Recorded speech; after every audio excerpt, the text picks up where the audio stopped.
Coming in at number 5, we have secret experiments. This is nothing new. The government has been up to all sorts of secret experiments. If we go back through the 20th century, we have things like MK Ultra. This is when the CIA and the American government was obsessed with mind control and trying to find some way to implement it into warfare and interrogations. Some of the things they would do is take someone and put them in isolation for an undetermined amount of time and see if they would break mentally and start giving up information. They would mostly do this on prisoners that had no idea they were part of an experiment. Wow, that definitely sounds ethical, but that isn't even the most notorious part. What the experiment is really famous for is when the CIA would use LSD, that is a hallucinatory drug known as acid, to try and control people's minds in interrogations. They would give people doses of LSD without them knowing and put them under extreme questioning. Once again, they would do this to people who had no idea they were being experimented on. Eventually, the tests were all stopped and a lot of the information on the studies was released to the public. Some people think that this was just a lost attempt at trying to find a way to control people, but other people are convinced that the government was successful in finding some way to take control over people's minds. So this begs the question, what kind of secret studies or experiments is the government conducting now? We think that they have learned their lesson from their mistakes, but it's the government. They are the masters of doing things that cost tons of money and that are extremely unethical. This is their bread and butter, baby. They could be doing tests on artificial intelligence without us knowing, working on making a living, thinking AI that has the ability to feel emotions and make complex decisions. Not only would this be terrifying, but the tests they could be running could be seen as some sort of torture in the future. Coming in at number 4, we have receiving data from social media companies. When it comes to data and information, we know that the government can't be trusted. They will find some way to get your stuff. It doesn't matter what your data is. Do you spend 2 hours a day looking at memes? The government wants to know about it. Do you have a habit of ordering McDonald's delivered right to your house even though you live 5 minutes away from the nearest Donnie's? The government wants to know about that too. Am I just sharing with you my bad tendencies that I should probably stop because they are holding me back? That could be a possibility too. But we already know that the NSA was looking at all your phone calls, all of your emails, and collecting all of your data back in 2013, and you think just because we caught them they were gonna stop? No way! Then Facebook got caught for selling data, and you don't think that other major companies aren't doing the same thing? Data is the most valuable thing on the planet right now, and there's no way that the government doesn't have their hands in the pot somewhere. That was the big problem with TikTok. It's Chinese owned, so America didn't want their data flying out to another country from the American people, but they are perfectly fine with it staying in the hands of the American people, probably because they're getting a piece of it. Coming at number 3, we have secret weapons, especially in America where the military funding is through the roof. Who knows what sort of technological advancements are happening behind closed doors? I don't think we will ever know what's going on until they want us to know. Places like Area 51 have stayed secret forever, and even when there was supposed to be a massive raid,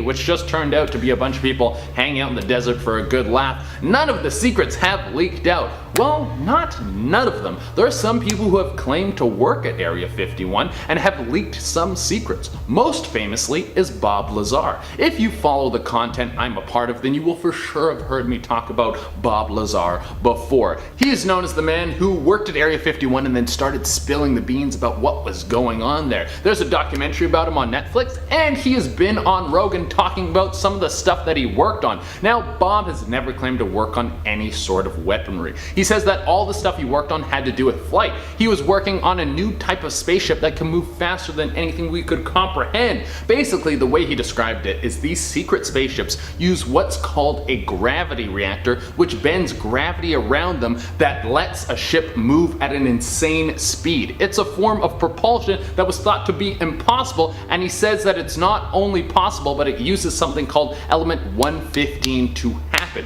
This is the substance that is used in the gravity reactor. Even though Bob has never worked on anything to do with weaponry, he did mention that there was some sort of evidence of weaponry testing and design using element 115. What on earth could that look like? What does a gravity gun or gravity bomb do to a person or an entire city? Bob worked with the government in Area 51 back in the 80s, so who knows what kind of advancements they have made since then. The American government could be hiding a weapon that could have the destructive capabilities to take out an entire country or blow up the moon? Or if they could shoot nukes faster than the speed of light, there wouldn't be a lot of time to get shelter and protect your people if that gets fired at you. Well, let's hope we never have to experience something like that, because I don't want the world ending right now. There's also things like Project HARP, a system of radio towers in Alaska that apparently have the ability to control the weather and even cause things like powerful earthquakes. Imagine you could weaponize the weather, cause lightning and hail to decimate your enemy.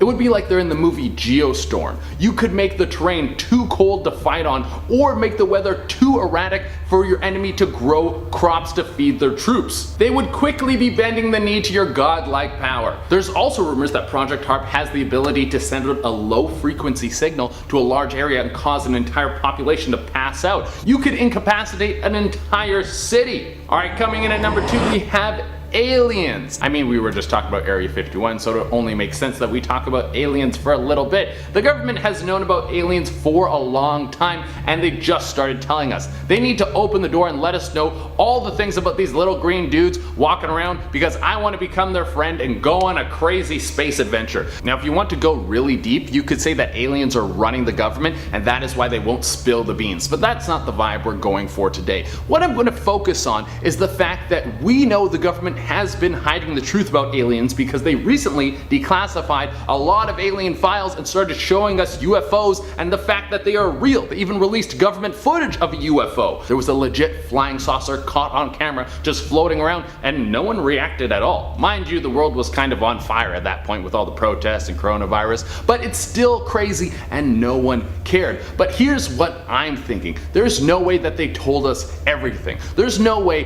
that the little bit of footage and documents that were shown to us was everything they have to offer. And the stuff that they're hiding is probably the best stuff. I bet they have a full alien language mapped out that you can learn on Rosetta Stone. And at number 5, we have the Guy Hoddle memos. Being the tinfoil hat guy, let's kick it off with some aliens, shall we? In December 1936, a man by the name of Guy Hoddle was named acting head of the FBI's Washington field office. He was appointed special agent in charge and served until 1955. So what's so special about this guy? Well, it's the most popular searched file in the FBI vault. The new internet database housing hundreds of bureau records released under the Freedom of Information Act. In the past 2 years, the file has been viewed more than 1 million times, and yet only a semi-redacted, single-page memo relaying an unconfirmed report the FBI never commented on is a hot topic. 63 years ago, March 1950, it was authorized by Mr. Hoddle, taken to FBI headquarters in DC by him, and addressed and hand-delivered to FBI Director J. Edgar Hoover, surrounding the apparent flying saucers problem. Quote, "The saucers were described as being circular in shape with raised centers and approximately 50 feet in diameter. Each one was occupied by 3 bodies of human shape, at 3 feet tall, dressed in metallic cloth of a very fine texture. Each body was bandaged in a manner similar to the blackout suits used by speed flyers and test pilots were familiar with." Yeah, this is alarming. It was the first file released publicly in the late 70s and posted on the FBI website for several years, but heavily redacted and sharpied all over the place. The Guy Hoddle memo could just be a hoax, or could the infamous events in Roswell in 1947 have led the FBI to this memo? For a few years after the Roswell incident, Director Hoover did order his agents on behalf of the Air Force to verify any UFO sightings. That is true, but that doesn't mean anything came back. Regardless, this FBI report looks and sounds terrifying, and a hoax gone on that long doesn't seem too plausible to me. What do you think? Number 4, PRISM. PRISM is the code name for the program that the United States National Security Agency collects internet communications from various US internet companies and stores it. The program PRISM collects stored internet communications based on demands made to internet companies under Section 702 of the FISA Amendments Act of 2008 to turn over any data that matches court-approved search keywords. Yeah. Basically, they have the right to pry wherever and whenever they want. The NSA program began in 2007 in the wake of the Bush administration, and its existence was leaked only 6 years after its start by NSA contractor Edward Snowden. He basically warned us all that mass data collection was far deeper than the public knew, resulting in it being way more criminal than legal. The disclosure was published by The Guardian and The Washington Post in 2013. The leaked documents include 41 PowerPoint slides identifying several major tech companies as participants in the PRISM program, including Microsoft, Microsoft, Yahoo, Google, Facebook, YouTube, AOL, Skype, and Apple. Yeah, that's like the entire internet. Shortly after publication of the reports, the US Director of National Intelligence, James Clapper, released a statement confirming that for nearly 6 years, the government had indeed been using large internet service companies such as Facebook to collect information on foreigners outside of the US. And quote, defense initiative against national security threats. Yeah. Admitted it too, huh? Yeah, you really can't do that, as there are kind of privacy acts and laws forbidding that. In a closed-door Senate hearing, FBI Director Robert Mueller said that Snowden's leaks had caused, quote, significant harm to our nation and our safety. And in 2013, the United States Department of Justice moved against Snowden with 2 counts of violating the Espionage Act of 1917 and theft of government property. Ha! Government property. That's funny. They then revoked his passport, and 2 days later, he flew into Moscow's international airport where Russian authorities welcomed him and eventually granted Snowden permanent residency in 2020. Traitor or hero? What do you think? Number 3. Operation High Jump. Operation High Jump, officially titled the United States Navy Antarctic Development Program, launched from 1946 to 1947, was a United States Navy operation to establish an Antarctic research base. The operation was organized by Admiral Richard E. Byrd. Operation High Jump, which included 4,700 men, 13 ships, and 33 aircrafts. The war's end also signaled the onset of the atomic age and a desire to secure supplies of uranium and other natural resources. With its almost unlimited mineral deposits and largely unexplored territory of the Antarctic, it was a prize. It commenced in August 1946 and ended in late 1947. Or did it? In August 1946, Chief of U.S. Naval Operations Chester Nimitz, great name, announced that a massive combined military expedition named Operation High Jump would be launched into Antarctica during summer in the most southern hemisphere. The operation involved a variety of aircrafts, including newly purchased helicopters, also known as Task Force 68. Byrd and his team established the Little America 4 base, near where 3 previous bases had already been situated. The frozen aircrafts would photograph as much as Antarctica's land surface as possible during the 3-month operation, photographing the east to the west coast, while seismology tests were also being done. Upon reaching the Ross Ice Shelf, the ships carrying aircrafts, ice vehicles, supplies, tents, sled dogs, they would all establish Little America 4, the official Antarctica headquarters. By the time Operation High Jump was completed in March, a dozen large military flights had already been to the base. One, however, did not, which resorted in the operation to take more of an aggressive search and rescue mission for a downed plane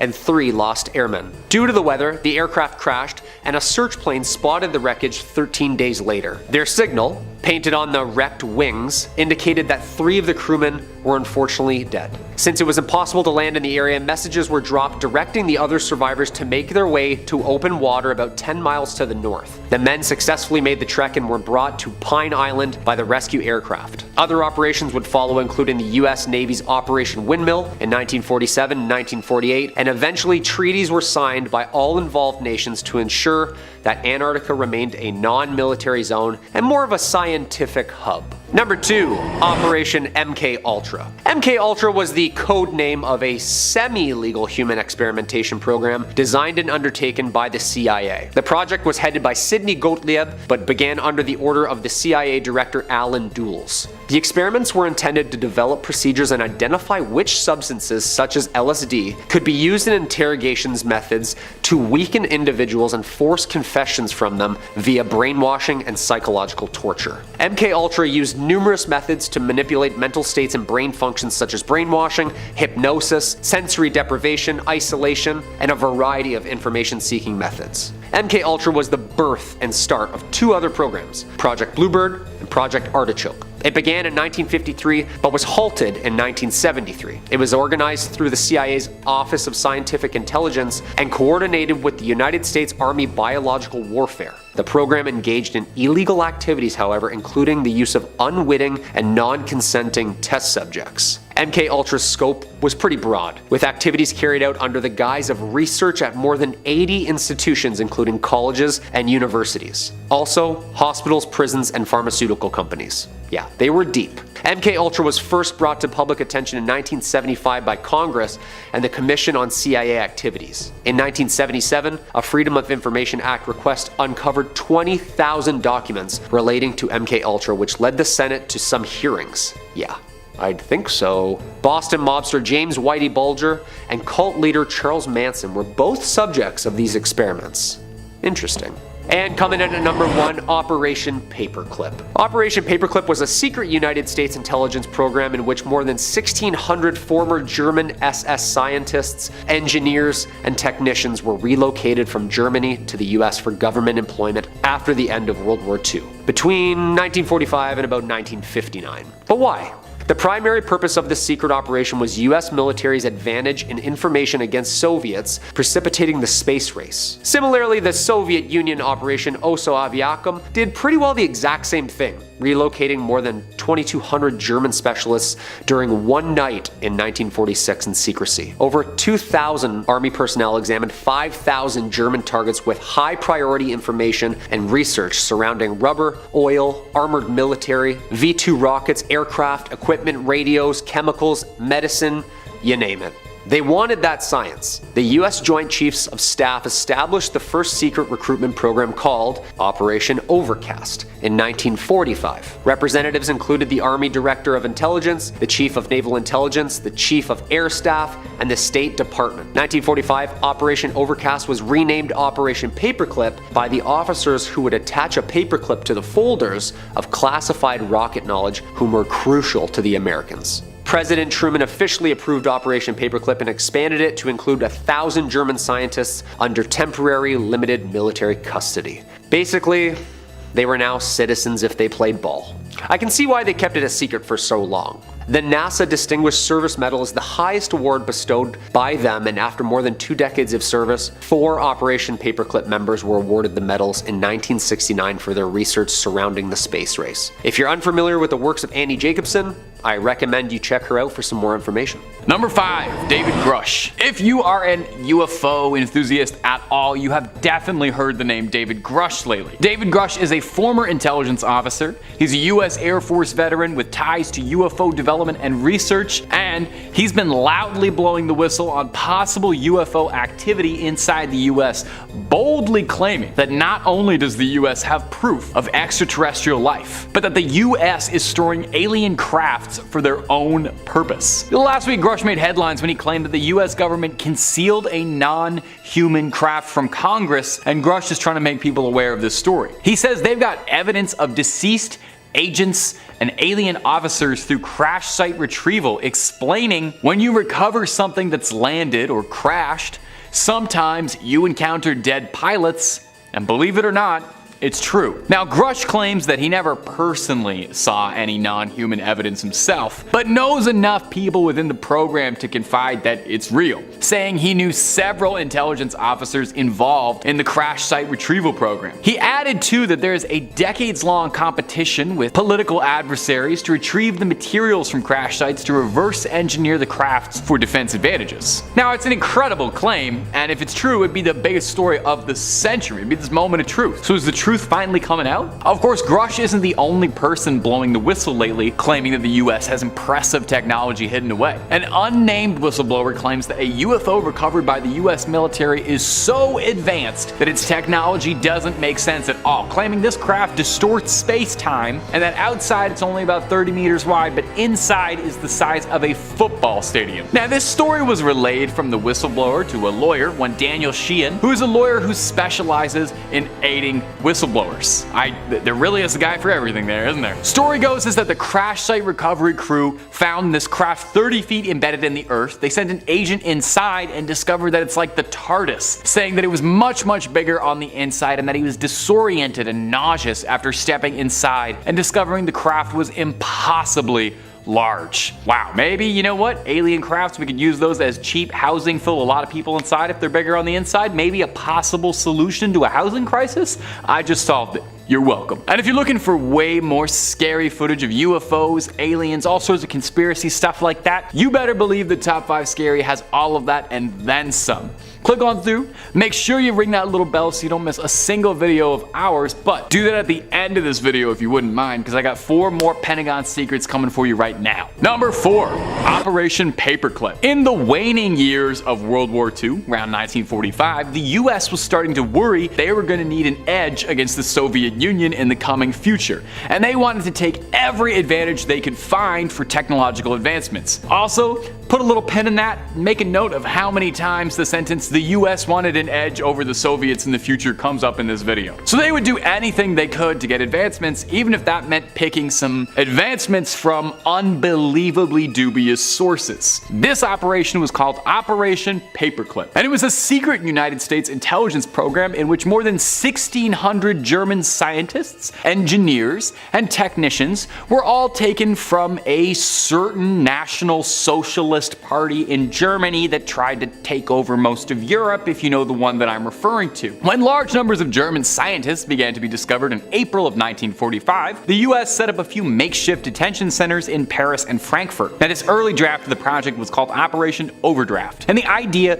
was that it was going to help end the war against the Japanese and immediately benefit the post-World War II world. In November 1945, Overcast got renamed to Operation Paperclip in a reference to how officers would attach a paperclip to the folder of rocket scientists and experts that they wanted to export to America. Now, in its conception, the project's idea and goal was this fear that if America didn't take all these very morally gray scientists, someone else would have, fearing that they would flee to Argentina or Egypt, which had known to be sympathetic to members of that party. The Soviets actually had a very similar project to this, mirroring it, calling it Operation Osowiekim, occurring during 1946. Everybody wanted them. These scientists all blended into American life very well. They took to McDonald's, they got themselves cushy jobs at lofty positions, and a number of them went to NASA. A great deal of the advancements we have in rocket and spaceflight technology can be very, very directly traced back to members of this project. Isn't that fun? Think about how all-American it is to get to the moon. Number 3, the Denver Airport Secrets. Ooh. A group as secretive as the Illuminati needs an amazing hideout, right? You know, somewhere cool where you can pull the strings from behind the scenes, something like the Bat Cave, hidden in plain sight, but hidden enough from the public eye that no one would uncover them. Now, there have been several theories over the years as to where a cabal like this could be concealing themselves, but my definite favorite conspiracy is that they use the Denver airport as a base of operations. The Denver airport is just rife for conspiracy theory on its own, and I have to admit, even as a very large skeptic, there's enough in here to have me rubbing my chin and wonder. First and foremost, there's a giant terrifying horse statue that looks like a stallion Satan would ride into battle more than anything you'd expect to see on an airport. It's got red glowing eyes and it sets off a few eyebrows and then gets a million times weirder when you learn that the creator of the statue was crushed to death by this statue, meaning this horse has taken a life before. Now, sometimes a scary horse is just a scary horse, but it's what's inside the Denver airport that's got people so confused. The airport features maybe the strangest mural to ever grace a public building. It's a triptych of paintings depicting what seems to be an apocalypse. Soldiers in black and green gas masks are destroying the world with viruses and raising their swords to people and bringing out a new age. And look, even if you're not a tinfoil hat wearing conspiracist, even if you are the most rational person in the world, you have to admit these are strange artistic choices for an airport. We could do an entire video on the Denver airport and its secrets and mysteries, and we would still have room left over. I would love to do that, just putting that out into the world. Underneath the Denver airport, there runs a massive system of tunnels that's use are unknown. Why would an airport need these? I'm sure there's actually a pretty good reason for that, but there are some who theorize this is where the Illuminati meets or where they transport sensitive cargo. You know, they put the Ark of the Covenant from the end of Indiana Jones through here.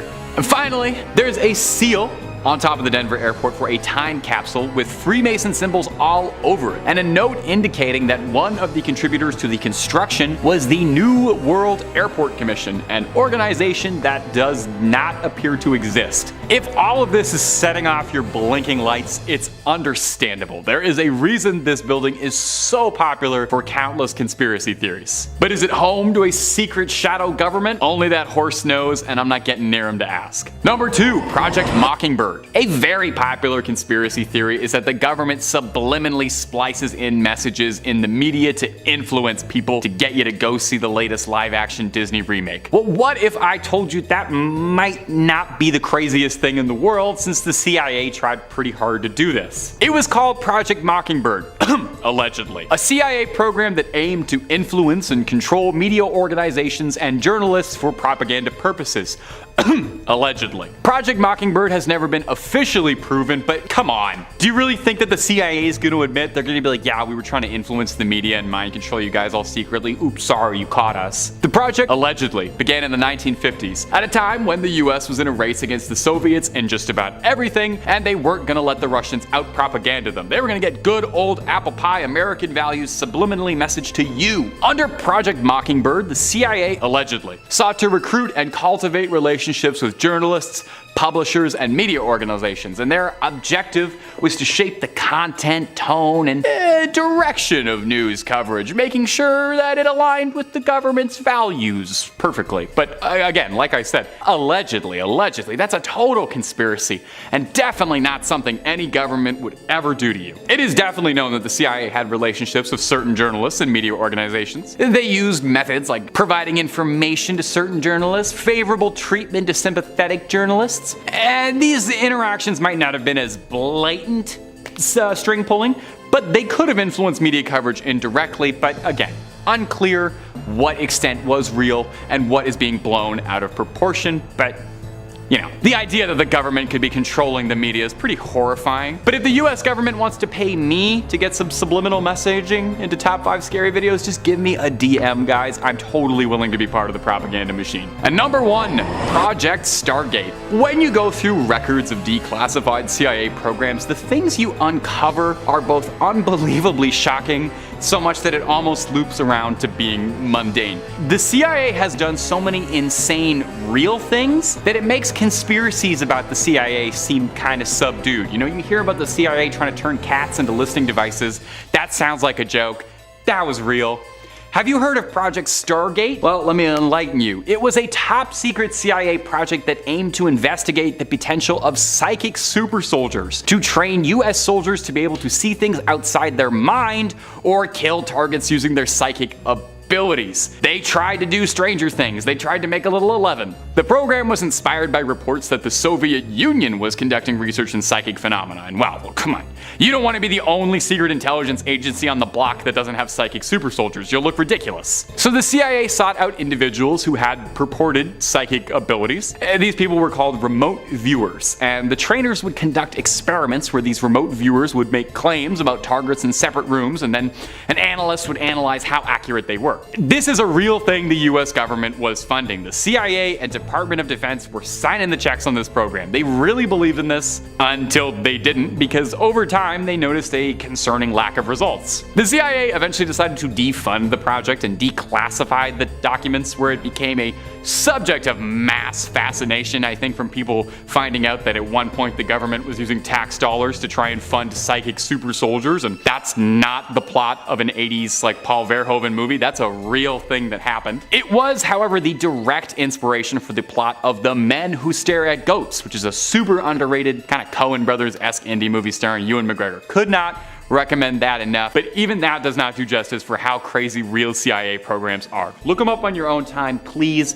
Do your homework after this video if I can get any message through you. Number 5, Project Acoustic Kitty. Have you ever tried to train a cat? I have too, and let me tell you from experience, it is not particularly easy. I can barely get them to agree to use like a litter box, let alone complete a task. But That very well could be because I am just one man and I don't have the government funding and might of the US military behind me. I'm sure if I had a little government funding, I could get these cats jumping through hoops and waiting more than 5 minutes to start screaming once their food dish is empty. So this is Project Acoustic Kitty, a CIA program that proposed the transformation of house cats into next generation cybernetically enhanced super spies. No, really. It sounds like it's the plot to a direct-to-VHS kids movie, but it was a real project. A team of animal behaviorists worked alongside Robin Michelson, who was one of the inventors of the human cochlear implant, with the hope of making one for cats. They would wire a cat with a battery, a compartment in its rib cage, and a wire running all the way to its inner ear. They believed they could control the cat's movements through ultrasonic sound, and they could use a transmitter also implanted in the cat to listen in on conversations. I don't know what kind of conversations they think a cat is getting up to, but cats mostly just lay in the sun. I feel like that's one of the bigger problems with this project. Now, whether or not this actually got past the drawing board and they actually RoboCopped a cat is up for some debate. An ex-CIA officer grimly claims, and kind of hilariously in the darkest way, that the original Acoustic Kitty was struck by a taxi after they took him out of a van, and he took the Rainbow Road up to heaven to spy for the CIA on angels. A different report claims that the original cat lived out a happy life, he pursued journalism, and then was found dead in his apartment after publishing some anti-CIA sentiment. That's just a joke, don't look that up. Now, the only declassified document regarding the project is a redacted memorandum titled Views on Trained Cats, and it references this: cats cannot be similarly trained to approach and then redacted. That's all we know, really. To quote Charlie Kelly from Always Sunny, cats do not abide by the laws of nature, D. Anyone who owned a cat should have been able to tell the CIA that teaching them to do anything that serves anyone but themselves is a lost cause. And if you're looking for more funny videos about cats, we don't really have a lot of that. That's elsewhere on the internet. But if you're looking for scary things, cryptids, conspiracies, ghouls, goblins, aliens, true crime, fake crime, just about anything freaky above the sun and below it, we've got lots of that in spades. So click on through, hit subscribe, and hit that little bell, and make sure you don't miss a single scream. But do that at the end of this video for me, would you kindly? We got way more secrets coming up for you. Number 4, Henry Shields' Flying Saucer. And one of these should probably be about aliens, right? The rest of them are going to be like secret CIA projects and stuff, but I feel like I should include just one alien thing to keep it a little fun and fresh and flirty, and also because I know you love the aliens. I know what drives the clicks around here. So let's talk a little about a declassified document regarding unidentified flying saucers coming to us from 1976. Captain Henry Shields of the US Air Force began his report by typing, "Sometime in his career, each pilot can be expected to encounter strange, unusual happenings which will never be adequately or entirely explained by logic or subsequent investigation. This story will be filed away and possibly forgotten, but it makes for interesting and possibly disturbing reading," which is a great way of prefacing, letting you know that whatever he's about to talk about is insane. The account begins describing a clear morning. The Iranian Air Force received a series of calls of unknown airborne objects described as bird-like or flying saucer-like,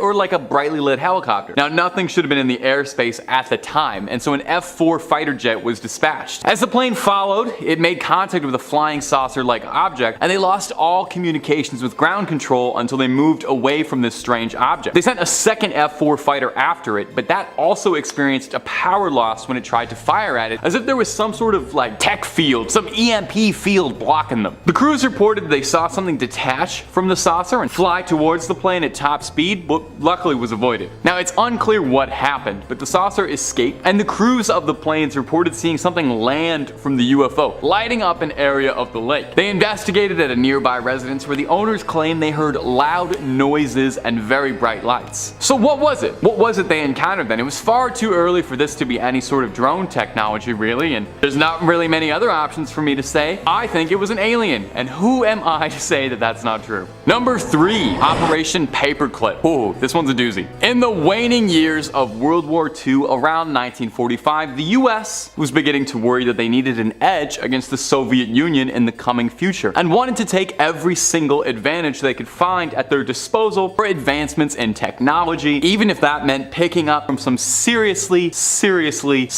dubious sources. It was called Operation Paperclip, and it was a secret United States intelligence program in which more than 1,600 German scientists, engineers, and technicians were taken from Germany's National Socialist Party to come work for the United States and forget about all of that other stuff. When large numbers of German scientists began to be discovered in April of 1945, the US set up a few overnight makeshift interrogation centers in Paris and in Frankfurt. This early draft of the project was called Operation Overcast, and this initial idea was that this was going to help end the war against the Japanese, and it would immediately benefit post-World War II research. Eventually, the project got renamed from Overcast to Paperclip in reference to how the officers would attach a little paperclip to the folders of the rocket experts they wanted to pluck and bring over to America. Now, in its conception, the project's first goal and idea behind it was this thinking that somebody had to take these scientists, right? And if America didn't pluck all of these morally gray scientists, somebody else would have. And they feared that they would have fled to Argentina or Egypt, which had been known to be sympathetic to German National Socialism. And I guess it was better if they were there where they could be observed than somewhere else where they could do who knows what. The Soviets actually had a similar project to this idea, mirroring it, calling it Operation Ozofikam, and I'm probably pronouncing that wrong, occurring during 1946, and that's a whole different video. Now, these scientists blended into American life, and they got themselves some cushy jobs at lofty positions. You would not believe some of the places some of these guys went. A number of them went to NASA. Here's a terrible fact for you. A great deal of the advancements and knowledge we have about like rockets and spacesuits and spaceflight technology can all be directly traced to members of the project and former members of a certain nationalist socialist party. Number 2, MK Ultra. If you're like one of the 1.4 billion people who've turned into Netflix for Stranger Things, you're probably a big fan of all the wacky stuff that goes on in Hawkins. Aliens from another dimension, Steve Harrington's hair, psychic super soldiers. It's fun to see such fantastical concepts on the screen, you know? That kind of stuff only exists in TV. And of course in the grim reality where the CIA really did try to develop brainwashing, mind control, and astral projection technology. Now, the most infamous among them by far is Project MK Ultra, sometimes known as Project Monarch. To begin to even truly scrape the surface of this subject, we need a lot more time than the 2-minute window we've got here, but we can cover the absolute basics about this super duper incredibly very real thing the American government was very involved in. Look it up after this video, please. I can't discuss everything, but participants of the MK Ultra trials were put through unimaginable torment, electrocution, unknowingly dosing subjects with illicit narcotics. Now, many MK Ultra documents have been destroyed over the years by the CIA's direction, but what documents that have been declassified gave us a lot of insight into the program. See, the CIA was worried again that the Soviets were making better leaps in technology over them and were winning all sorts of landmark races. So they were doing everything they could to get their edge over the Soviets, like we talked about in the last point. And one of these forays was interrogation technology. They believed that with the aid of certain illicit substances, some mental gymnastics, they could outright dominate and control another human being's brain. The project's goal outright was stated to enhance the abilities of individuals to withstand coercion, produce shock, confusion, and amnesia, to create materials which will cause the victim to age faster, slower, to promote illogical thinking, and impulsiveness to the point where the recipient would be discredited. So it's not quite 11 and the Upside Down, but it is just as cruel. Now, interestingly, a plot point in the show was that 11's mother was kind of cruelly experimented on. She didn't really know what she was signing up for at all and was left ravaged by the experience afterwards. This is really not that different from what actually happened, where a grand majority of the test subjects for MK Ultra Project Monarch were people like homeless people, convicts, or people with nowhere else left to turn who are willing to turn a blind eye to some seriously dubious experimentation for very little in the way of compensation. And number 1, the Gateway Experience. Now, as I just said, this is far from the only bizarre mental training the CIA ever dipped their fingers in. Have you ever seen the movie The Men Who Stare at Goats? Probably not. It's an indie movie from the early 2000s. It's great. George Clooney and Obi-Wan Kenobi is in. I forget his real name, Ewan McGregor. The movie talks about a secret division of the US Army that was experimenting with expanding their consciousness. Sounds pretty far out and groovy, right, man? Well, enter the Gateway Experience. It sounds like weaponized hippies, and it kind of was. The goal was that subjects would be able to harness the full extent of their brain, and that with enough practice, subjects would be able to release the control of their consciousness from this mortal shell, from this meat prison that keeps us all, and release us out into these planes of existence that you and I are just far too feeble to ever understand. Now, the final landmark for this project project, the final idea was mental time travel, which sounds wild, but I don't know when you guys are gonna realize you can't make up stuff weirder than actual things the CIA has done. This idea is that once your consciousness existed outside of meat space, you could access your memories and relive them and view them from a third-person perspective of an outsider. You'd be able to take in stock of your surroundings and gather data and intel no one else could have. So right now, I'm looking into a camera, I'm talking into this thing, but later on in the future, I can imagine myself and see myself behind the camera, watch myself making all these mistakes from a different perspective. Now, I'd love to be able to explain the intricacies of what this project involved, but I only have so much time to do, so please do some homework after this video if you're interested in this subject. It's really fascinating. The idea was that with a melange of binaural beats, guided meditation, this would affect the flow of your blood, alter your heartbeat, and start to awaken the brain in the ways we don't use it, get that third eye going. They said if your brain is like a light, the process of the gateway experience was to try to focus that light into a laser beam. So I'm sure you're eager, wondering if it worked. Officially, as far as we know, no one was able to mentally time travel. Project director Robert Monroe found himself frustrated that he didn't have enough time to produce results and maintained that if he had a few more years, he would have produced something groundbreaking. Of course, that's if you believe the project was abandoned. For all we know, he could have already perfected it, gone back in time, and fixed it all the way back then. In 5th place, we have the Roswell Coverup. Yes, I know I often reference Roswell when I talk about aliens and UFOs, but so much can be credited back to that historic summer. Retired NSA specialist William Sells of Noblesville, Indiana, claims that his uncle, Wayne Shell, had been a personal bodyguard to President Harry Truman back in 1947. The two men went to Roswell at the insistence of President of the United States Truman in July after sneaking out of the White House disguised as press. Wayne said they met Major Easley at the crash site. Major Easley promised the president that none of the bodies from the crash would remain. The Secret Service instituted Operation Doppelganger and provided Harry Truman's double to make sure the press was unaware of Harry's real location. At first, William didn't believe his uncle, exactly, how any rational person would react, until the family opened his military footlocker in his bedroom after his passing around 1969. Inside were letters from FDR and Truman, along with glossy photos of the Yalta Conference with Churchill, Stalin, and FDR. So, where did all the bodies go? That's what I would like to know. In 4th place, we have a gray alien abduction. Grant Rollins, a resident of suburban Maryland, describes himself as a fairly normal bachelor, living in peace until this all went down in December of 2017. He woke up at 1:30 a.m. to the sound of a break-in and went to the bedroom door to confront the intruder, but was suddenly rendered unconscious as he touched the doorknob. Okay, so someone brave. I would have been cowering under the blankets or like in my closet. He woke up naked and cold in a pill-shaped glass container. The lid was open, so he was able to stumble out onto the floor that was near the container. He described feeling sluggish and barely able to walk, but he thought he'd been kidnapped, so he was urgently trying to find an escape route. The room he was in was made of mostly concrete and plastic with fluorescent lights. He managed to limp into a hallway that was tunnel-shaped and followed a blue glow coming from down the hall. As he walked, he came out of the tunnel and entered a large cylindrical room lined with vehicles on hooks along the walls. They were human vehicles, mostly Japanese and German cars and motorcycles, but some vehicles were clearly from the American military. That's one way to store a collection. In the center of the room was what looked like a metal tree that was 6 stories tall with glowing blue leaves. As Grant stumbled closer, he realized this tree was a large metal cylinder and the leaves were capsules similar to the one he'd woken up in, except these still had people inside of them and were radiating a neon blue glow. As he paid more attention to higher up in this tree, Grant noticed some blue wires moving around in the dark area towards the ceiling. These clumps of wires suddenly floated down towards him and turned to reveal that they had faces in them, each with 2 large dark eyes and narrow slits for noses and mouth. He's compared them in appearance to the typical gray alien face from popular media, with 2 of the faces frowning and 1 smiling. There was an exchange of words and charades between himself and the smiling one for roughly 10 minutes, but he was so exhausted and they were so advanced that no important information was shared between them. Too bad. He passed out once again, waking up later face down in a puddle of his own drool on a glass floor.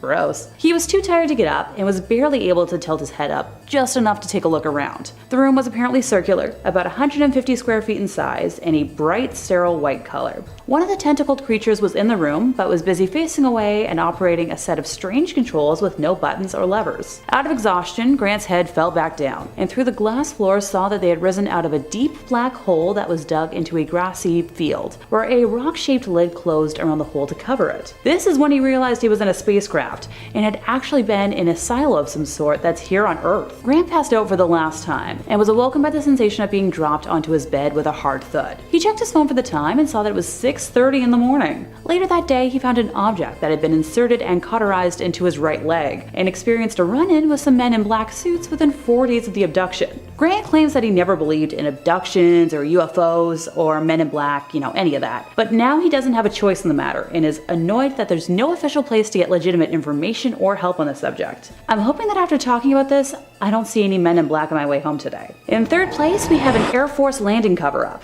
Quinn Nelson, who wants his location to stay private out of fear for his safety, knew a girl whose dad was stationed at an Air Force base in his state. At the time, there were 2 Air Force bases and 1 Marine Air Station in that state, so he feels comfortable making this story known. Quinn said he went to see the girl and stay with her family over a weekend, arriving on the Friday, just in time for family dinner. He and the girl decided to walk over to the base movie theater afterwards to enjoy some private time. And after the movie was done, they were walking back to the family's quarters in the company of many Air Force kids and families who also saw the movie. He said that as they were walking, Air Force Air Police personnel began driving down the base housing streets, ordering the theater goers to the nearest base housing residence. A siren or tone was wailing from somewhere, along with a code being repeated that Quinn refuses to name. The crowd didn't put up any kind of resistance and began moving when they were directed, as if this was a normal occurrence.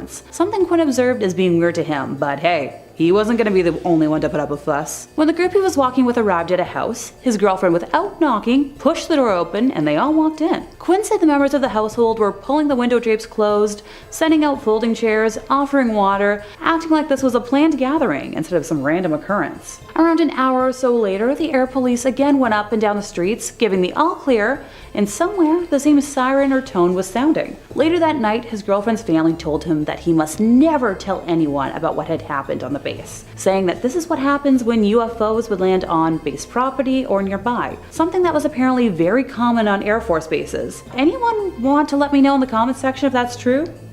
Consider me intrigued. In second place, we have lizard beings from Colorado. Back in 1968, Hannah and her family were living in a small town around the west end of Montrose County called Uravan, Colorado. One early summer morning, she was awoken by the barking of the family dog named Tippy outside of her bedroom window, which was unusual for the pup, who usually only barked when someone or something was in a yard that they weren't supposed to be. Hannah remembers waking out of a deep sleep and hearing Tippy constantly barking and wondering why her older brother, who slept in the bunk above her, and her parents, who slept on the other side of the wall, weren't telling Tippy to quit it. Finally, Hannah was fed up and decided to turn over in bed and look out the window, and was met with a sight she didn't believe at first. There was a small circular ship with its landing gear down and hatch with stairs folded down to the ground. Next to the ship were green lizard-like beings with bright yellow eyes, webbed hands that resembled a bow and arrow, and some had tanks on their backs. They had thin bodies, were covered in scales, and had V-shaped toes. According to Hannah, the overall mood was that these beings were searching for something, but she had no idea as to what. Another alien exited the ship, but it was much larger in size than the others, and seemed to be the one giving out orders. This caused Tippy to begin barking aggressively once again, upsetting the aliens who began to approach the dog. Hannah instinctively jumped off her bed and rushed into her parents' room in an attempt to wake her mom, but struggled. Her mom slept as if she was completely out of it, and when she finally awoke, was incredibly sluggish in movement. Hannah explained what was going on outdoors and her concern for Tippy, but the mom was unable to see the creatures, wanting only to go back to sleep. Speaking from experience, my dad would have been the same way if I tried to wake him up.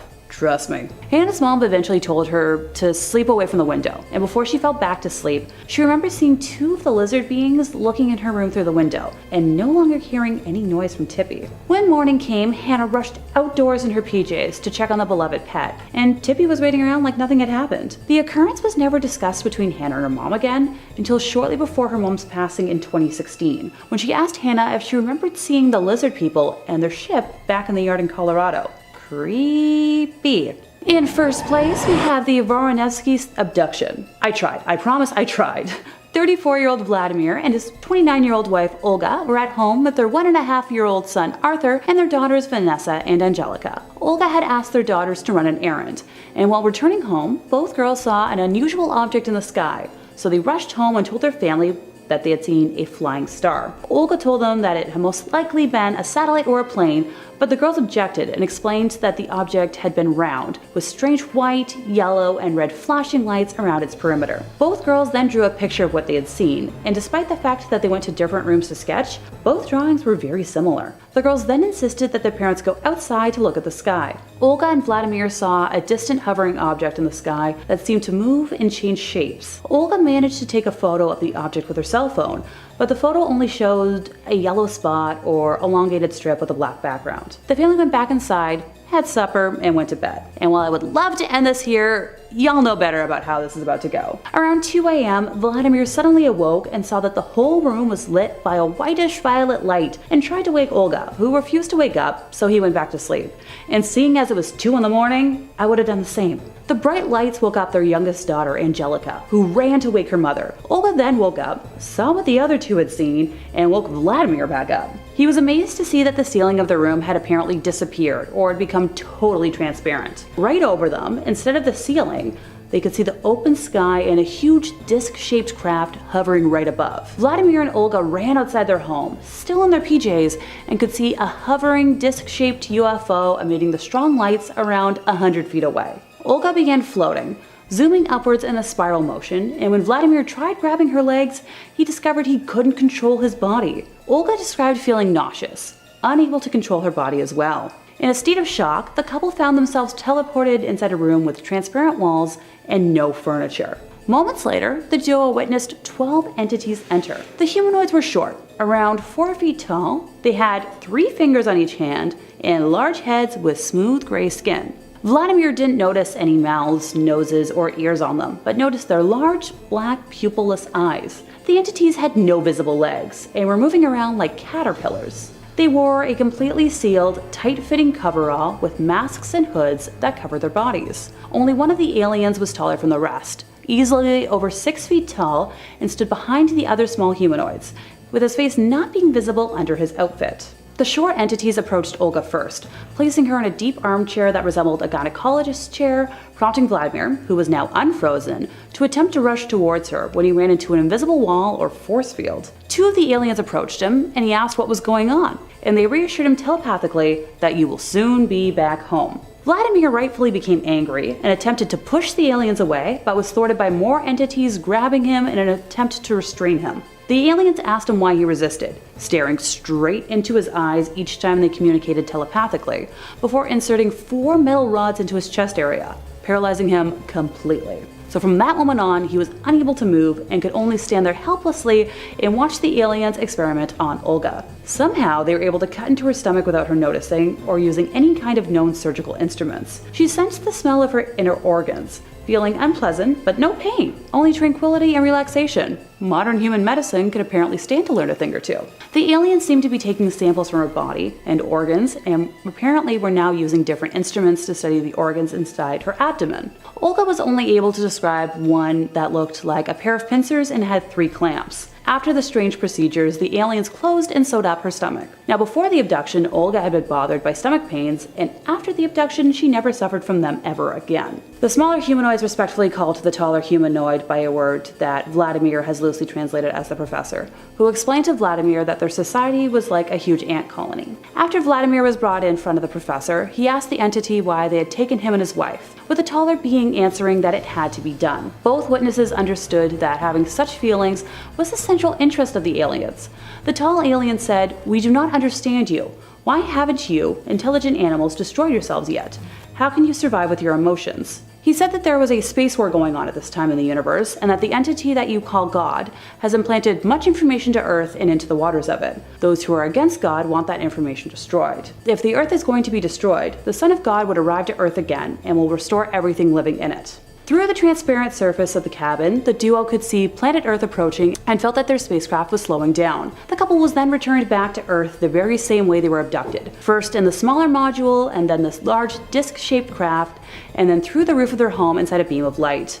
At 11 a.m. the next morning, Vladimir and his wife Olga awoke, and a while passed before they talked about what had occurred, but after analyzing the mutual identical memories, they understood what had happened had not been a dream, but reality. The whole family underwent extensive medical tests to see if the aliens had left behind any implants to try to find some traces of surgery. By some mysterious manner, Vladimir lost his gray hairs, and his physical powers of endurance increased after the abduction. Olga was cured of her chronic colitis and gained the ability to make a drunken man sober by placing the palm of her head on a man's forehead for 2 to 3 minutes. Number 5. Area 51. Area 51 probably has the most secretive reputation of any building in the United States, maybe even in the world. More so than the Pentagon, the White House, Chuck E. Cheese, you name it. And Area 51 didn't get this reputation because it was easy to get into. It says a lot that our best hope for finding out what was inside Area 51 was for all of us to just sort of swarm the place en masse and kind of hope that there'd be too many of us for them to stop. The thing is though, as good a plan as the Area 51 raid, the US Army kind of saw it coming. Now maybe it's because it was very heavily broadcasted and there was a Facebook event page ready to go telling everyone exactly when to meet, but it could also be because the entire surrounding area around Area 51 is completely surveyed. Not a single stone is left unseen. Armed guards patrol the grounds literally all hours of the day, and there's radars and towers watching the skies above, so no dropping in Fortnite style either. Up until 2018 actually, you could not even get a look at Area 51, as it was blocked out on Google Earth and most satellite global positioning technology. In fact, until President Obama, Area 51 was never even officially confirmed to exist, and all presidents would outright deny it. Some conspiracists suggest even there's cameras hidden all around the countryside in the rocks, keeping an eye on everything that goes on in the main road. You want to know just how serious they take the security at Area 51 if that wasn't enough to convince you? Say you land a job at Area 51, even if you're just like a janitor or a guy who refills the vending machines. Well, you have to fly into Area 51 for your commute. There's no commuter traffic, so you fly in from McCarran International. I'm guessing all the parking spaces are taken up by flying saucers. This secretive airline is called Janet Airlines, a clever acronym for just another non-existent terminal. And Janet may very well be America's most exclusive airline. Even the flight attendants who work on Janet are given top-level government clearance, just in case they overhear something they're not supposed to. You know, a man in black talking about the Type 25 Kig-Yar plasma pistol they recovered from a crash site. They know that's above their pay grade and to just keep moving and get a move on those peanuts. Now, there's no word officially on whether or not flying Janet gets you air miles, but we have to assume so. And if you're looking for more scary stories, government conspiracies, aliens, cryptids, well, we've got lots of that and then some on Top 5 Scary. Click through, subscribe, and creep on creeping on. Number 4. Roswell, New Mexico. This is probably the most infamous confirmed cover-up in government history. Mostly because the process of covering it up kind of made everyone a lot more suspicious and started a national conversation about aliens that's still going to this day. Now it all started way back in 1947, when a rancher discovered mysterious debris on his property. It didn't look like anything he had recognized at the time, so naturally he was a bit confused. It was these lightweight, paper-thin alloys that looked a bit like aluminum foil, strange rubbers, fiber optic cables. If you lived on a ranch in the 50s, it seemed like space-age technology. Now, about 2 weeks earlier, civilian pilot Kenneth Arnold had made headlines after claiming that he had seen a series of flying saucers. So in the American shared collective consciousness, flying saucers were very fresh, exciting, and new. The rancher reported it to a local sheriff, who reported it to the Air Force, and then whispers leaked out to the press, and a headline was published: RAAF captures flying saucer on ranch in Roswell. And the rest was basically history. Imagine picking up the newspaper when you see a headline from a credible source that said the government had recovered a flying saucer. I kind of get where all the hysteria is coming from here. Now, where the interesting part comes in is that this little story worked out very well for the government, who were doing their level best to distract the public from the true nature of what they were working on, which would later be discovered to be Project Mogul, a nuclear bomb detection hardware. It was a top-level Black Ops secret project, launching these little weather balloons with audio recording equipment to try and detect nuclear bombs being launched in the Soviet Union. So the alien cover-up worked very well, since not a soul was talking about weather balloons, and all of the conversation instead became fascinated around whether or not the Air Force was really harboring alien corpses cameras and flying saucer wreckage, with rumors trickling out of the woodwork like water spilling out of a burst pipe. You know, there were stories of an alien autopsy, reverse engineered UFO crafts, the men in black knocking on people's doors. All of this talked about over a downed balloon. To this day, however, there are still those who champion that the real truth about Roswell has yet to come out, including the 45th President of the United States, who claimed he's heard some very interesting things about the 1947 incident, but didn't allude to anything further. Number 3. MK Ultra. If I have learned anything in my time diving into the unknown, is that the truth invariably is always stranger than fiction, and I have seen some stranger things. All 4 seasons of it. Love that show. Love 11, Steve Harrington and the gang. I think it's so cool that the show takes this wild sci-fi premise like the CIA trying to use narcotics to train people to be psychic super soldiers. It's very creative and oh, they actually did that. The CIA actually did that. Oh, okay. I'm just playing. Of course I knew that. I'm a conspiracy theorist. The core backstory behind Hawkins' favorite little psychic is just as wild as the show. Starting all the way in 1953, the CIA began researching serious efforts into harnessing humanity's latent extrasensory abilities. This program was called MK Ultra, and I'm gonna tell you right now, we would need like 5 or 6 videos to even begin scratching the surface about this one. So if this is something you're at all curious about, this incredibly real thing the American government did, please look it up after this video. Now, the true extent of the program we can't really discuss, but participants were put through torturous experiences, including electrocution, unknowingly dosing subjects, and a lot more. Many documents were outright destroyed by the CIA's direction in the 70s, but what documents we do have let us into a bit of insight. The CIA was worried of the Soviets' technological advancements over them, and they were doing everything they could to try and get the edge in interrogation and data collection, and believed that with the aid of substances, mental gymnastics, they could effectively mind control another human being and make them into a tool for their will. A declassified document states outright the purpose of the MK Ultra experiments was to find a way to promote and enhance the abilities of individuals to withstand coercion, as well as produce confusion and amnesia, to create materials which will cause the victim to age faster or slower, and to promote illogical thinking and impulsiveness to the point where the recipient would be discredited in public. Now, this might surprise you, but the victims of MK Ultra were for the most part psychologically ravaged for the rest of their life. The CIA was pulling people literally off of the streets, experimenting on homeless, convicts, single parents, people with nowhere to turn who they know wouldn't tell anybody and who wouldn't be believed. Number 2. Project Gateway. Wow, we're gonna build off that last point. Bet you didn't think that'd be a 2-part point, did you? Well, some fun terrible trivia for you.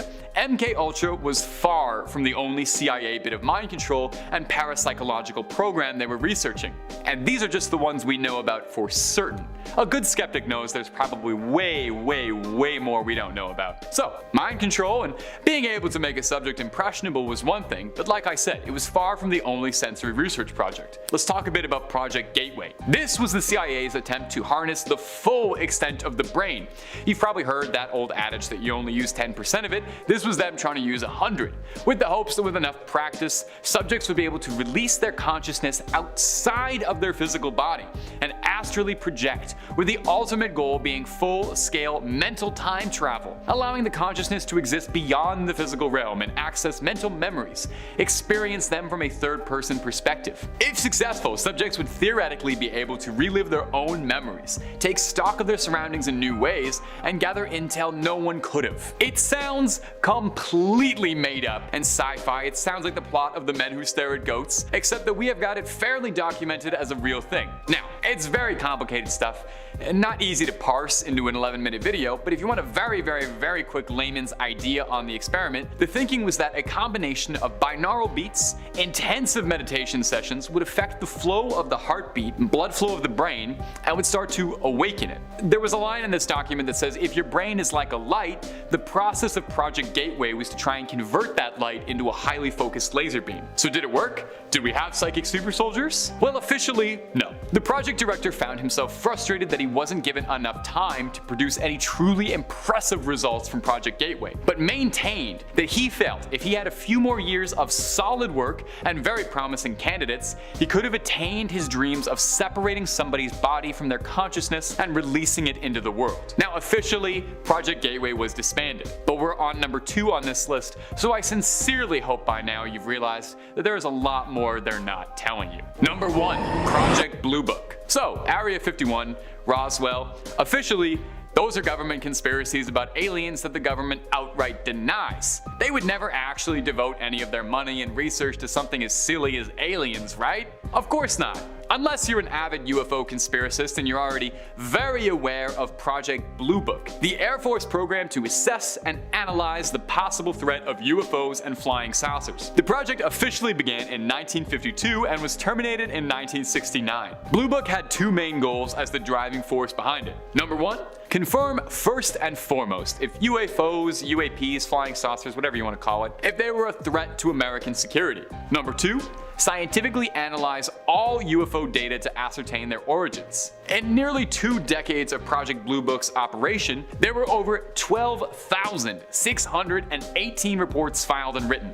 and those are just the ones reported about as part of this project. That is 12,000 official US government documents on possible alien tech and UFOs. Of these 12,000, 700 of them were found to be completely unexplainable or missing too much data to be conclusive. Now before we jump straight into pointing at the stars and hollering about flying saucers, a good number of these would end up actually being fairly rationally explained. A lot of them ended up being CIA spy plane testing, with the CIA themselves believing that the testing of the U-2 spycraft resulted in more UFO hysteria than anybody else throughout the 50s and 60s. Now the project was shut down, and 3 main reasons were given for its conclusion. Number 1, no UFOs reported and evaluated by the Air Force had ever given any indication of threat to national security. Number 2, there was no evidence submitted to or discovered by the Air Force that sightings categorized as unidentified represent technological developments or principles beyond the range of present-day scientific knowledge. Number 3, there has been no evidence indicating the sightings categorized as unidentified are extraterrestrial vehicles. Well, that's kind of disappointing. You're telling me in 12,000 documents you don't think any of them could maybe be aliens? Well, that was the end of the line for Project Blue Book. It would be a far cry away from the last time the government would investigate aliens. Now if you watch our videos, you no doubt have heard me lose my mind once or twice about the UAP reports, and get ready to watch me do it again. When the Pentagon confirmed very recently that they have a very active UFO program and they are still watching the skies looking for the truth just like us. The conversation about UFOs has never been more grounded, ironically enough. Never more believable, never more reasonable, never more rational. And I'm still yelling like I got a tinfoil hat on my head. We'll find the truth someday, my true believers, I know. Number 5, getting in is impossible. Area 51 didn't get a reputation as one of the most secretive places in America because it was easy to get into. And there's a reason our best idea for getting a peek inside was to just swarm the place en masse and hope that there'd be too many of us to stop. The thing is, they saw that coming. Mostly because we broadcasted it and made Facebook groups about it and it was a big meme, but as well, the entire surrounding area around Area 51 is completely surveyed. Armed soldiers patrol the perimeter at all times, and they watch the airspace up above, so no dropping in Fortnite style either. Up until 2018, you couldn't even get a good look at it from satellite imagery since it was censored on Google Earth. Now some conspiracists say there's cameras hidden in the surrounding countryside in the rocks, and I honestly believe that. They keep an eye on everything that goes on the main road. You want to know how seriously they take security at Area 51? Those employed at Area 51 fly in from McCarran International, as there's no commuter traffic allowed. I'm guessing all the parking spaces are taken up by UFO parking. Employees fly in from a secret airline called Janet Airlines, an acronym which funnily enough stands for just another non-existent terminal. Janet may be America's most secretive airline. Anyone working it needs top level clearance. That's everybody working it. Even the flight attendants need to be cleared for top level clearance. Just in case they overhear a man in black suits talking about the Type 25 plasma pistol they recovered off the crash site of the Kig-Yar Scout they found just outside of Roswell, they know not to report that to anybody. Now, no word on whether or not Janet Airlines contributes to air miles, but I have to imagine their frequent flyer reward program is pretty impressive. Number 4, employees are paid in cash. In 2010, some of the secrets about Area 51 were declassified, and former employees were able to talk about their time at the secretive military base. One of these former employees, a 72-year-old named James Nose, gave an interview about his time at Area 51 to the Seattle Times. James claimed not to have seen any UFOs or aliens, but hey, maybe that just wasn't declassified material he could talk about. The interview contains some interesting anecdotes about some US government covert ops, but what I find most interesting about the interview is his claim that several of the employees were paid in cash. He would be paid in cash, and as a result, there was no paperwork connecting him to Area 51, which is probably why my landlord also insists on being paid in cash. Other employees claimed that when they were paid by check, the checks would be from unrelated non-government companies such as Pan American. So although we don't know for sure what is being done at Area 51, we know that it is so secretive that they don't even want a record of who has worked for them. Number 3, they're expanding. The most secret building in the world is getting bigger, slowly but surely each year, and no one on the outside knows why. And they're doing it the way they do everything, which is to say clandestinely and not telling nobody nothing.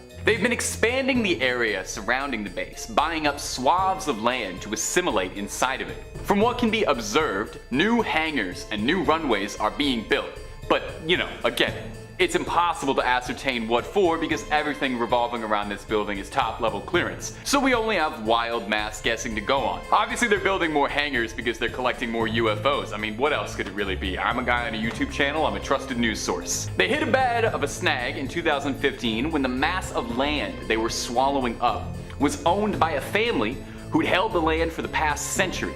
They refused their offers to give it up, and the Air Force offered the family $5.9 million. But the family wanted to hold out for more as they felt it wasn't a good enough offer. And honestly, it's the US Air Force. We know they've got the money. Spring a little for it. It's not the first time the secretive base has grown.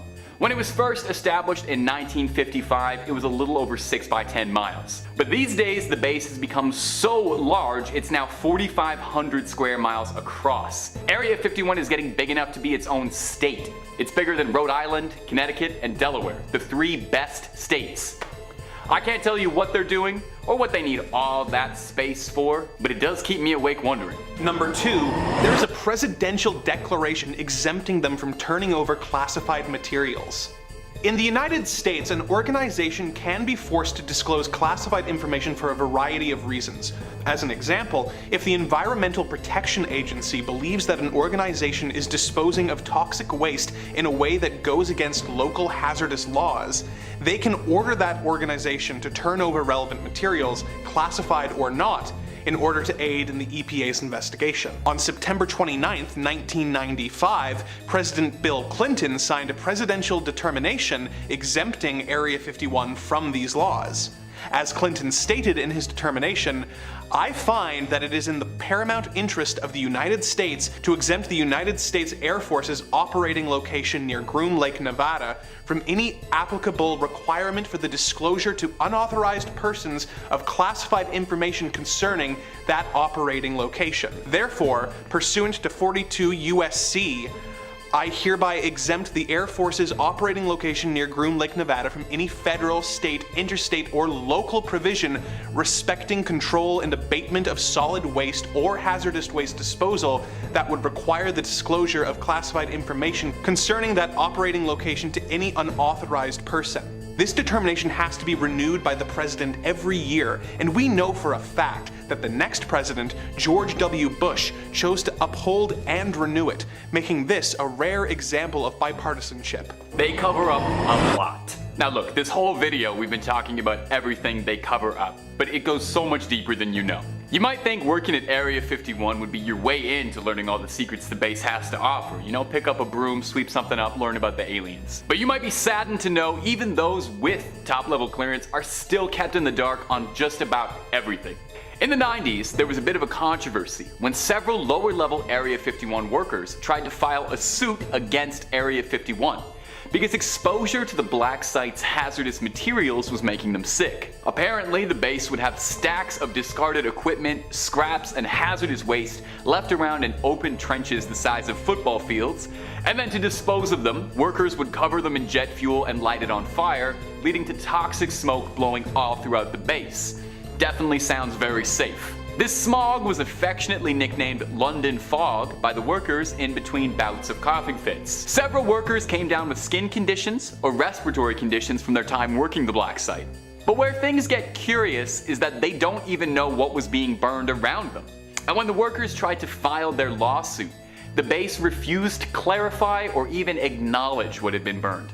In fact, the government outright refused to even acknowledge the name of the base, as up until 2013, they still pretended the thing didn't exist at all and were very careful in all official documentation to avoid saying the name of it ever. Did you know it wasn't even until 2013 that the base was ever officially acknowledged by a president? It was President Obama, and he was doing so in a bit of a jokey manner too.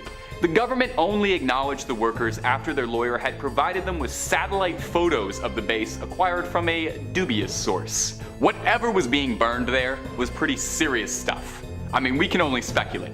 Plasma recovered from a Type 52 troop carrier? Ectoplasm? Unobtainium? We may never know. And that's what makes me want to know. Coming in at number 5, we have Area 51, a classic birthplace of conspiracies about aliens and UFOs. But do you know what actually goes on inside those highly secured walls? Located 120 miles northwest of Las Vegas, the base is a government-controlled piece of land. The ground space of Area 51 is so big that it's around the size of Connecticut. Surrounding the base, there is very little around it, far from modern living styles and even lacks cell reception. And this is by design, as in 1954 the CIA was asked by the president to find a secret location and found what they were looking for here. Civilians are prohibited to enter the grounds of Area 51, with threats of a fine and imprisonment if civilians trespass or take photos of the building. In 2013, the CIA approved the release of declassified documents about the history of the site. This was the first time the US government acknowledged the existence of Area 51. Even though it has been in operation since 1955. Area 51 is shrouded in mystery. According to ex-government sources, this mysterious area of Nevada is mostly a test site for experimental military technology, like the SR-71 Blackbird airplane, and now a secret extraterrestrial testing facility. Additionally, Area 51 is home to the nation's overhead surveillance program. It's where some of the most important spying aircraft in American history was assembled, tested, and ultimately sent out on missions. Experts say it's likely remains an area for the Air Force and US spy agencies to develop the next generation of aircraft and other weapons of war. The conspiracies around Area 51 in relation to examining aliens are due to the multiple reports of reported UFOs around the grounds of Area 51. Though these weren't UFOs, they were the aircrafts the government was testing on the grounds. That being said, since it has forever been locked away from the public, it's not for certain exactly what goes on within the walls of Area 51. But the fact that it was declassified 60 years after it began operations is a bit scary if you ask me. In at number 4 we have John Lennon's CIA case. John Lennon is a pop culture icon and is best known for being one of the members of the Beatles, though the Federal Bureau of Investigation considered Lennon a threat. This is because the government wasn't too keen on a foreigner spreading anti-war, anti-Nixon messages to the rather large counterculture movement in the United States. Thus, the FBI did what the FBI does best and kept detailed surveillance records of Lennon's activities while actively trying to deport him. The FBI suspected Lennon would disrupt proceedings in the 1972 presidential election, where Nixon hoped to be re-elected,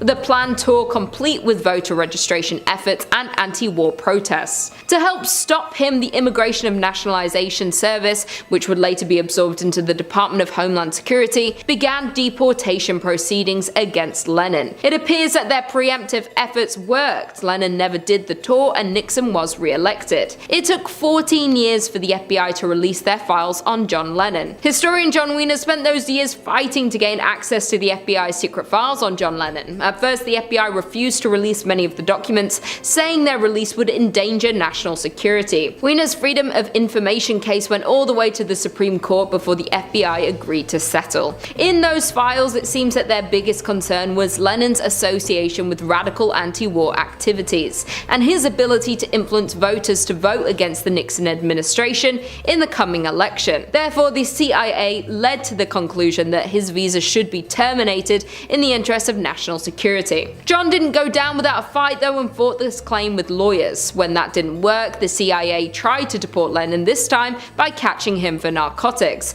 even though the FBI doesn't enforce possession of narcotics charges as it is a state offense. That being said, the CIA proceeded to give the Miami FBI office a discreet porter to arrange a drug bust. However, all of Lennon's files were destroyed due to what they claimed to be part of a routine file destruction procedure, so this can't be known for certain. Coming in at number 3, we have the Bohemian Club. The Bohemian Club is an elite invitation-only social club founded in San Francisco in 1872. The Bohemian Club began renting the campground for an annual retreat before purchasing it outright in 1899. But what actually happens at the club? Well, in June and July, some of the wealthiest and most powerful men in the country flock to the Redwood Grove in Sonoma County, California. They're all members of this so-called Bohemian Club, a private all-male club that's counted US presidents, military officials, artists, and business leaders as members. Over the years, a number of those gathered club members have happened to be US presidents. Because of its secrecy, strange ceremonies, and elite body of members,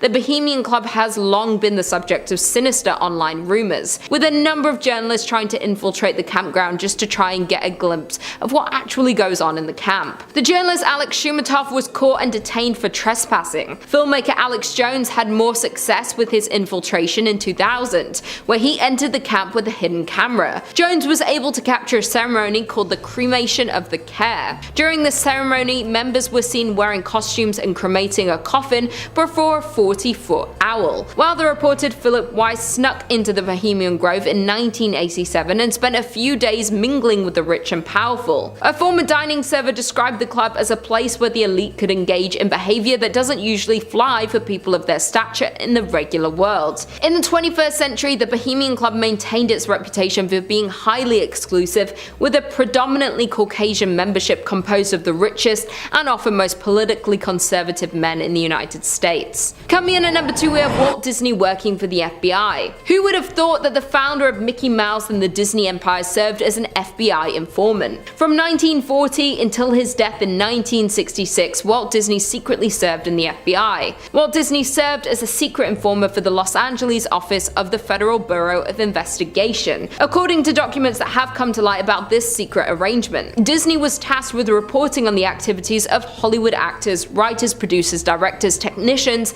and union activists suspected of political subversion. At this time, communism was on the rise around the world, and American officials were concerned about these ideals spreading into society. The documents report that during a strike of animators at the Disney studio in 1941, Walt Disney publicly accused the strike leaders of communistic agitation. When Disney, whose right-wing leanings were well known, testified before the House of Committee on Un-American Activities in Washington, he named several of the animators who had led the strike as communists. In return for Disney's information, the director of the bureau allowed Disney to film in the FBI headquarters in Washington. For his part, Disney allowed the director access to Disney scripts and make changes in movies and episodes of the Mickey Mouse Club television show. Due to Disney providing the bureau with information and doing such a good job, he was named Full Special Agent in Charge Contact in 1954. This title was given to those who were trusted informers that is able to provide transportation and equipment, as well as public relations services to the bureau. And finally, in at number 1, we have they investigated ESPs. The extrasensory perception, also known as ESP, is considered a sixth sense, including claimed reception of information not gained through the recognized physical senses but sensed with the mind. According to the FBI Vault, ESP is considered a perception of information about events beyond what may be discerned through the 5 physical senses or deduced from past experience